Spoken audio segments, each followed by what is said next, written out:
Hello, I'm Sally Taylor. Welcome to South Today. In tonight's programme, more than 20,000 people stopped under anti-terrorism laws, but not one conviction. Is legislation designed to protect us being used properly?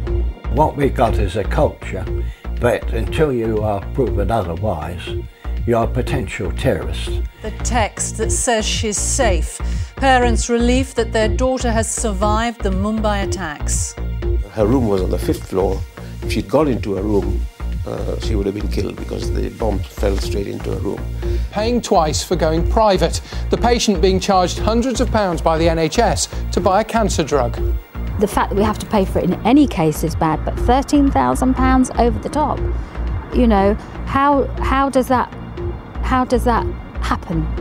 Inside Zimbabwe, the Bournemouth man providing vital aid and something we take for granted.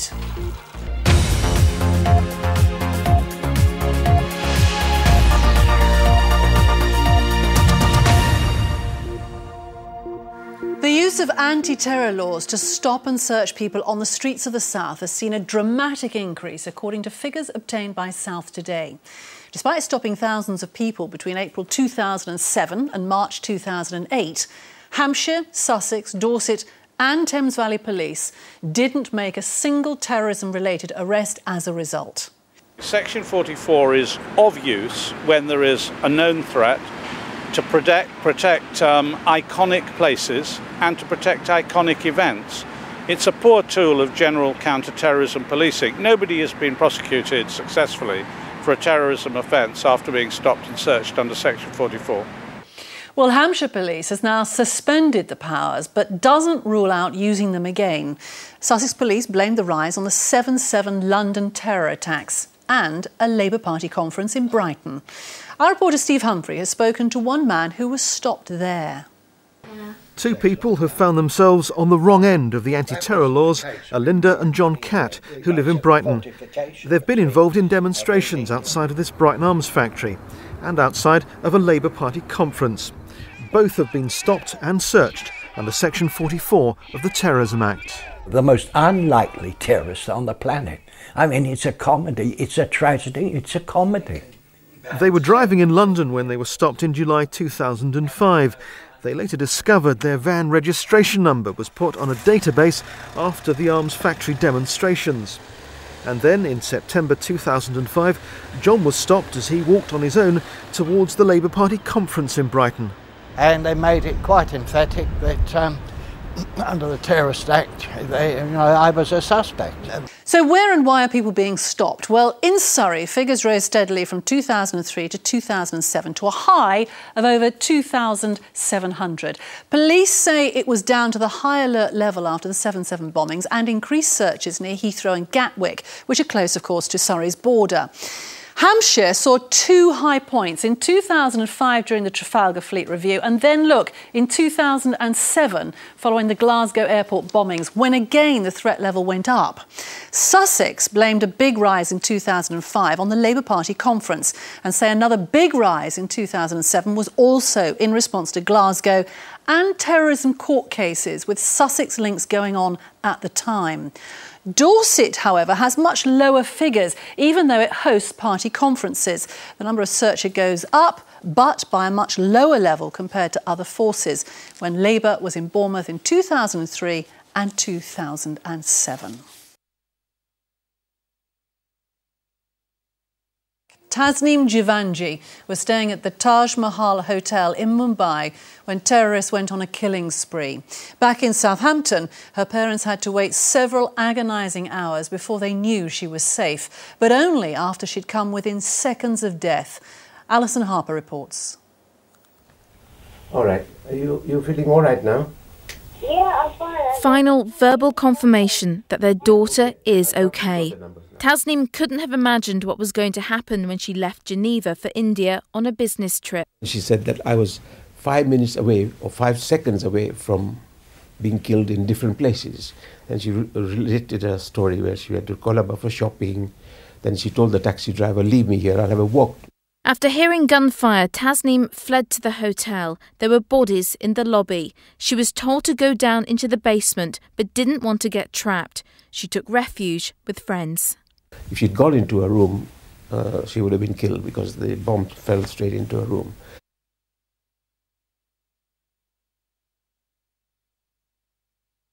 As campaigning continues for local and European elections, some grassroots activists are refusing to go canvassing with politicians involved in the expenses crisis. BBC South has seen leaked emails from Conservatives in Romsey who snubbed the Shadow Health Secretary, Andrew Lansley, on a visit today. Here's our political editor, Peter Henley. Surely Romsey in Hampshire is safe territory, though, with loyal Conservatives.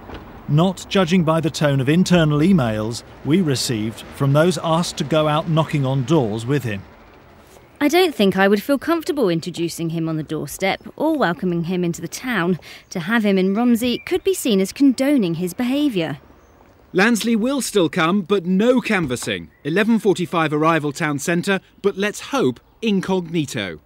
Isn't it a bit of an insult to you that they don't want to go campaigning with you? They don't want you out on the doorstep talking to voters? Well, I see no evidence of that. That's what they're saying to each other in emails. I've got the emails and here. We're going to be out. We're going to be meeting voters. I was in Bristol yesterday meeting voters with a team of canvassers. But here in Romsey, they requested that you come incognito, that you don't go out. Nobody said that to me at all. And Andrew Lansley left for a low-key visit to a local care home.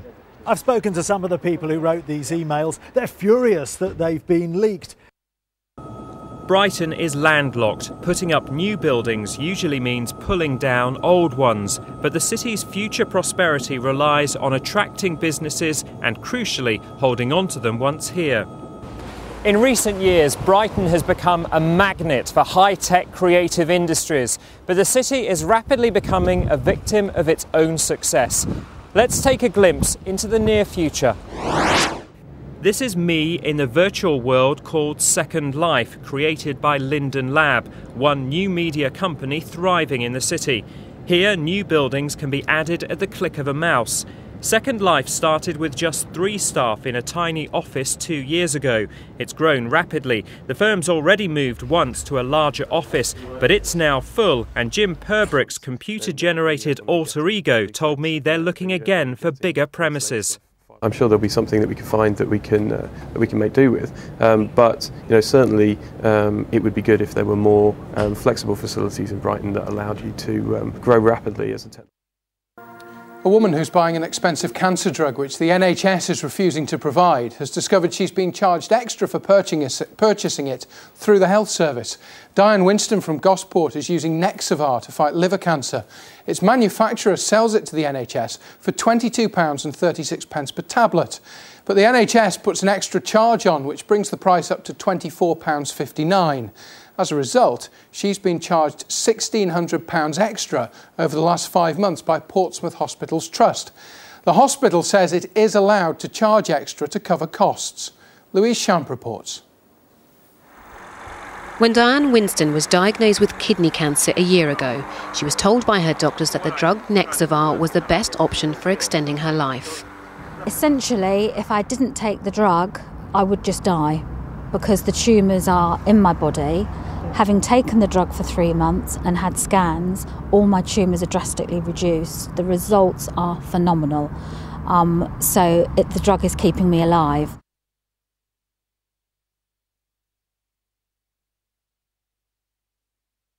Bob Geldof was knighted for his work in tackling the famine in Ethiopia. Others too have been making a difference in Africa in their own way. Alan Claridge from Bournemouth has been taking aid to Zimbabwe for decades. He organises donations of equipment and medicines from across the south.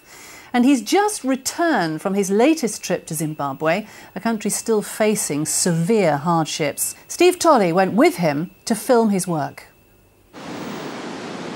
Zimbabwe as the government would like you to see it, home to one of the world's natural wonders, Victoria Falls. What you're not supposed to see are the food shortages. Nearby, villagers have shot an elephant which was eating dwindling crops. They're going to try the meat because we don't have refrigerators at home. Yeah, of course. Then from there you'll be cutting pieces, then cooking for your family. How many people will this feed? Approximately 100. Okay, and for how long do you think?